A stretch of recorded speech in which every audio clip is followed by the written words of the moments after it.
Potentia Wealth brings you the Power of Wealthness podcast. There are careers, and then there are callings. Some leaders spend their lives building products. Others help build missions. One's measured not in revenue or market share, but in national security, in scientific discovery, in humanity's push beyond what seems possible. Our guest today is Mark Pasquale. He's a San Jose State mechanical engineering graduate who spent more than 4 decades at Lockheed Martin, helping lead some of the most complex and high-stakes space and defense programs in the world. His journey is a powerful reminder that lasting success is rarely about shortcuts or headlines. It's about discipline, it's about resilience, it's about leadership, and the ability to perform under pressure over long periods of time. Today, we'll explore what it takes to build a meaningful career, how wellness and mindset sustained performance at the highest levels, and what legacy truly looks like after a lifetime of achievement.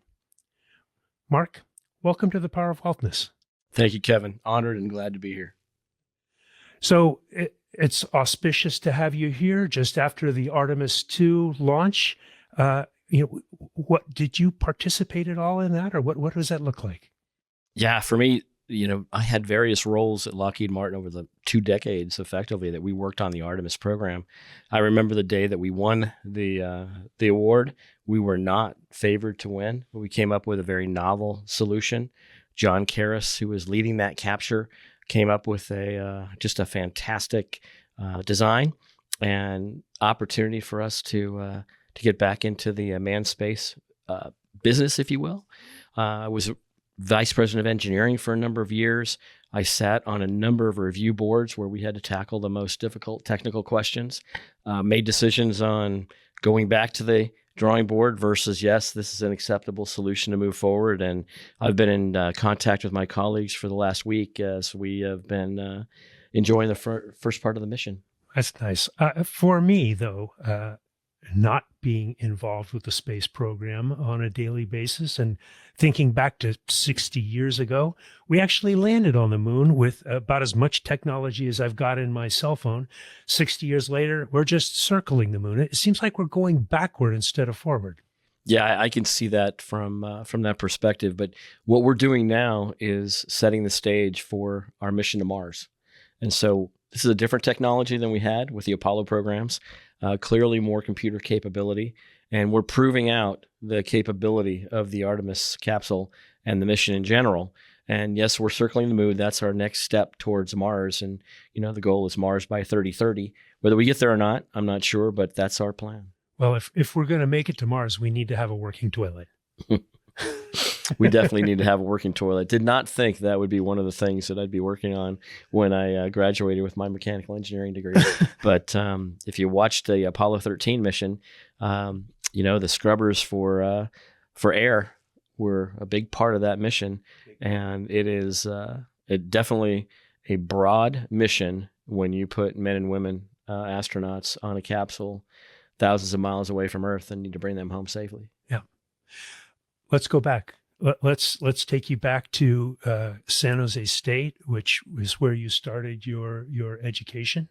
What drew you towards engineering and aerospace? I always loved math and science. I was good at it. Loved mechanical drawing. The idea of working with my hands is something I always liked. And I was 8 years old when very prominently, you just mentioned 60 years ago, we landed on the moon. Well, I remember being in the school cafeteria with all of our friends and classmates watching the moon landing on the big screen, sitting on the floor of the cafeteria, and thought, space is very cool. I want to work in space someday, and carried that thought throughout my whole education. So you're San Jose State, you mechanical engineering. At that point, you were still working towards space, or were you just kind of getting through the education? What was going through your mind at that time? Yeah, I was always had space as a goal, but it wasn't something that I thought about day to day when I was a student at San Jose State. We try to get through midterms and finals and get to that the next step. It was a grind for sure. Engineering was a difficult major. So I didn't really have an idea of what I would do after school. It was more, let's get the degree and then we'll be ready for the next step. Yeah. How did you do in school? Like straight A's or? I was a B student. I wasn't the best engineer. There were folks smarter than me, but something that carried through my whole career was to outwork the folks that I was competing with, if you will. And unfortunately, at work and in school, grading on a curve, there was always competition. So not being necessarily the smartest in the room, hard work and sweat got me a long way. Now, did you participate in any other activities outside of the scholastic piece of the education? Yeah, I was actually on the San Jose State bowling team. We were nationally ranked. A lot of people didn't even realize we had a bowling team, but down in the student union, we had 14-lane bowling alley, and we went to nationals 2 of the 4 years. We were ranked in the top 5 in the country all 4 years that I was there, with our highest finish being 4th in nationals, one spot away from the TV show. You know, I haven't been in that bowling alley since I was at San Jose State University a couple of years ago, and I still have dreams occasionally that occur in that bowling alley. So I know that one well. You went directly from San Jose State to Lockheed. Correct. And right into the Millstar Starlight project in 1984. That's right. With a B average and a stellar bowling career. That seems like a big jump. How did that happen? Well, I was fortunate. And I'm not sure I should have been the one to be hired, but we had something called the engineering open house. So on the 3rd floor of the engineering building, we had about 15 companies come in, interview students, show their capabilities. And I happened to be diligent that I wanted to work at Lockheed Martin. So at that point in time, I had gotten to the point, this is my senior year, and it was about the February, March timeframe. So a couple of months away from graduation, and went up 3 or 4 times to the 3rd floor. And, there were always somebody there. I wanted to be by myself. And I finally got there when no one else was there, no other students.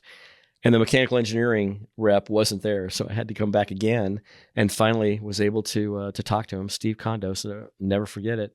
And we talked for a good half hour, and he gave my resume to his boss, a supervisor, who was a hiring manager. And within a couple of days, I had the interview and got the job. And it was just fortunate. I asked him, why me? There were a lot of better candidates. He said, yeah, but you were the one that took the time. You clearly were interested. You showed the passion. And it goes back to the hard work and doing things that others may not be willing to do to get to the end goal. Yeah. I've got a little saying on my wall. It says, I do the things today that others won't, so tomorrow I can have the things that others can't. It's a great message. Yeah. So run me quick through your progression at Lockheed. Oh, wow. So I started as an engineer on the Millstar program. I was working on mechanisms. My job was to take the solar rays, which provided power for the 15-year mission, and take them from a stowed position, because the satellite has to be basically folded up like an embryo inside the fairing of the launch vehicle. And then once we're jettisoned off the launch vehicle, we need to deploy the arrays, deploy our antennas, and then produce power for the entire mission. So I was responsible for developing the hinges that deployed the solar rays, as well as the rotating mechanism, because as the satellite rotates around the Earth, the arrays have to continue to point to the sun, other than the small part of time where you're on the backside of the Earth, if you will, in an eclipse. So that solar ray has to rotate about 180 degrees, both directions, as the satellite rotates around the Earth, to make sure we have power throughout the mission. And in those dark times, which are small but real, our batteries are what keeps us going till the next solar activity occurs. So then what is it that took you into leadership, and what was that like? Well, I found out that I was a decent, competent engineer, but there were a lot of better engineers, those straight A students you talked about. And those folks really loved the technology side. I liked it. I enjoyed it. But I liked to lead, and I didn't have problems with the administrative piece. I'd like to be in the firing line making decisions. And at that point, most of my colleagues didn't.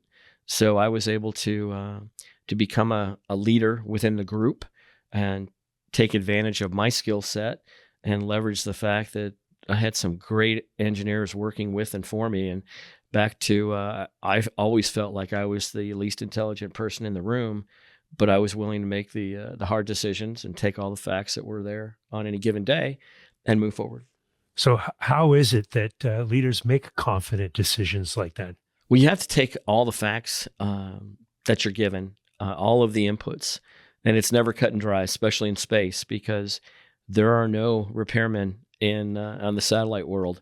You can't take your car in, get it fixed. You can reboot the computer a little bit, but only within certain parameters. So basically, I had a leader tell me, you have to make a decision. You can almost always recover from a bad decision, but you can't recover from inactivity. And was fortunate enough to meet a Medal of Honor winner who was in the front lines, Desert Storm. And his commander was injured. He called back to the base and said, "General, what do I do?" He goes, "Well, I'm not there, so I can't tell you what to do, but do something." And so that always stuck with me. Make a call, do something based on the facts you have, and then move forward. 40 years of working in a high stress area, how important is the mental health and wellness? It's incredibly important, and the mental and physical health go together. The stress that you undertake in some of these missions, looking at 2, 3-star generals and admirals, knowing that there are lives on the line. We say things like, our job is to bring people home, whether they're soldiers, civilians, our allies, astronauts. Our job is to bring people home safely. And when you're making decisions and doing things that affect people's lives, that's a lot of stress. That's a lot to carry. So you need to stay in physical shape, and you need to find a way to, basically de-stress, whether it's a meditation or, some kind of physical activity, something that allows you to recharge before the next day hits. So what are some of the things that you did in order to maintain that focus and clarity? So I would try to find time in the morning and at night where I just escaped, whether it was watching sports, whether it was watching TV shows, turn the phone off for that period of time. I really spent a lot of time with my twin boys. Whether it was coaching baseball, whether it was coaching soccer, doing things with them, that was a way for me to escape the stress of the job and move forward. And the other thing was, back then there was something called the Franklin Planner, which was a book I would carry around. And they taught you to put a box for every task you had that day. And before you left for the day, every box was checked. It was either complete, it was deleted, or it was moved to the next day. So you never left the room thinking, oh, I've got all these things left to do, and have them hang on your head. And being able to break down complex issues into small, manageable pieces was a strength that I had. And it actually helped me focus and lead, because a lot of folks will be overwhelmed by the stress. So breaking down big technical issues or big strategic issues into manageable chunks really helped me, and it helped the team around me. Yeah, I missed my Franklin Planner. I also went to the Palm Pilot after that, and being able to have the computer move all those tasks for me so I didn't have to rewrite them every day was amazing. That's right. That's exactly right. But it was also helpful to understand each day what your starting off the day, knowing what your A priorities are, the things you have to get done. And then the B priorities, those things you hope to get done. And the C priorities, those things you know that eventually will become A's if you don't get them done. That's right. But it helps to structure the day and to manage that stress as well. Mm-hmm. So after 40 years, you put in the time, you retired from Lockheed. Now you're having an impact in the world after the career. You're doing a lot of things right now. As I was reading through your bio and some other things out there, you're a recipient of the prestigious Lockheed Martin Nova Award, San Jose State Department of Engineering Distinguished Alumni Award, member of the Silicon Valley Engineering Council Hall of Fame, and it goes on. What are the things that you're doing today in the world, and how are you having an impact? Well, first, a lot of my focus has been on the university. I was blessed to have fantastic professors who believed in me. The ability to gain a engineering degree from San Jose State set me up for a successful career. First one in my family to go to college. Mom worked days, dad worked nights. So my older brother and sister and I always had somebody home. We didn't want for anything. We didn't have a lot of money, but we never felt like we needed anything that we didn't have. I wanted to give back to those who were in similar situations. So as a representative from Lockheed Martin of the MEP program, the Mesa Engineering program, for a number of years, then moved into supporting the mechanical engineering department, and finally the engineering advisory council led by the dean, where I chaired that for 2 years. And my goal was to touch those folks who were in my situation 4 decades later, first one in their family to go to school. Some of them where English was a second language, showing that they could achieve their goals, and it wasn't as overwhelming as it might feel. So, what advice would you give to students or those just starting off in their career today? Be yourself. Don't try to be something you're not. You get a degree from San Jose State University, you're going to match up with anybody in the world. I know it's not as prestigious as a degree from maybe MIT or an engineering from a Purdue or Georgia Tech or any of those fine universities. But you can stand tall with anybody through hard work and what you've done to get to this point and what you'll do going forward. So just have confidence, be yourself, be humble, and work hard. When you look at the leadership that you had over 40 years in your career and the way that you're providing leadership today, compare and contrast those for me. Yeah. So when I was moving up into the organization, I always felt that leaders were able to sit in their offices and kind of direct things. What I found was leaders bore a whole lot more than any individual contributor, as we call them at Lockheed Martin. And our former CEO, in one of the leadership courses, says, "Do you really think that when you get to my level that it's easier?" When he's getting calls from the Pentagon, from the White House, and you learn that over time, leadership is about being a servant to those who you're leading. And your job is to take the heat and take the stress and relieve the stress of those around you so they can do their job better, and to give them the opportunity to be themselves, to come up with the innovative ideas that you need to be successful as an organization. So you are a leader at San Jose State as you were providing guidance to students and people starting off in their careers.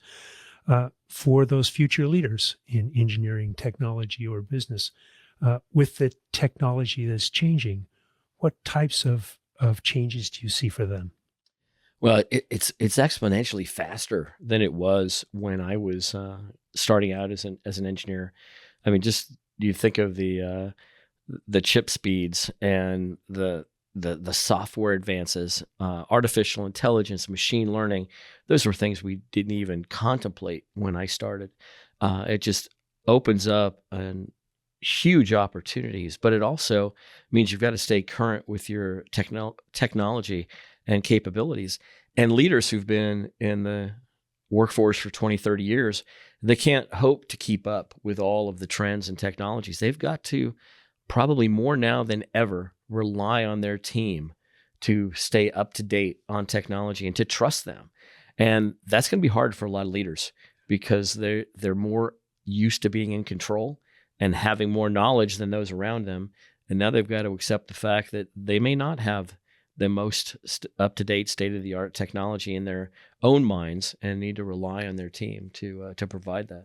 Yeah. San Jose State's not the only place you're having an impact in the world now in your retirement phase. What else are you doing? Yeah, well, I always wanted to stay busy, so retirement didn't mean roll up the socks and slippers and sit in front of the TV. I always had to be active and busy. One of the things I'm doing right now is supporting the Tri-Valley Haven, which is an organization in Livermore. We live in Pleasanton, so it's right next door. And it's an organization that supports abused and battered women and children. We find places for them to live, secure places that are not advertised, so we protect them.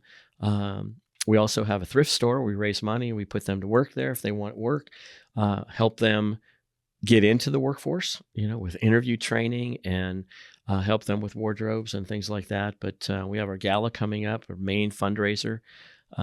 But always wanted to give back to those who were less fortunate. And that one is a very important cause. When you look back at all of the amazing things you've done during your life, which one are you most proud of? I got to say my family. I have a wonderful wife, twin boys who are 30 now. We still say they're babies, but they're 30. One of them, they both graduated from Loyola Marymount together. Mom said, "You will not go to different colleges and graduate on the same day. We will make sure we can go to both graduations." So they ended up going together. They were roommates in the dorms. They were in a fraternity together. One went to Deloitte for a few years, and now he's at Lockheed Martin working in international business development.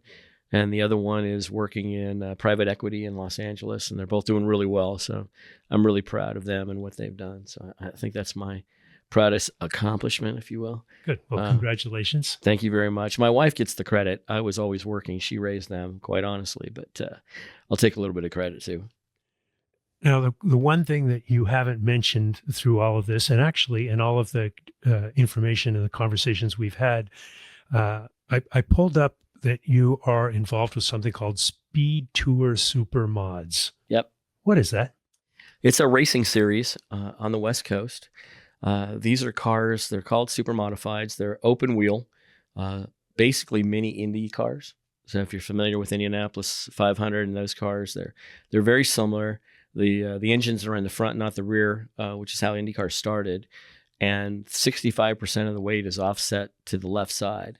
They are built to turn left, and they run on asphalt tracks.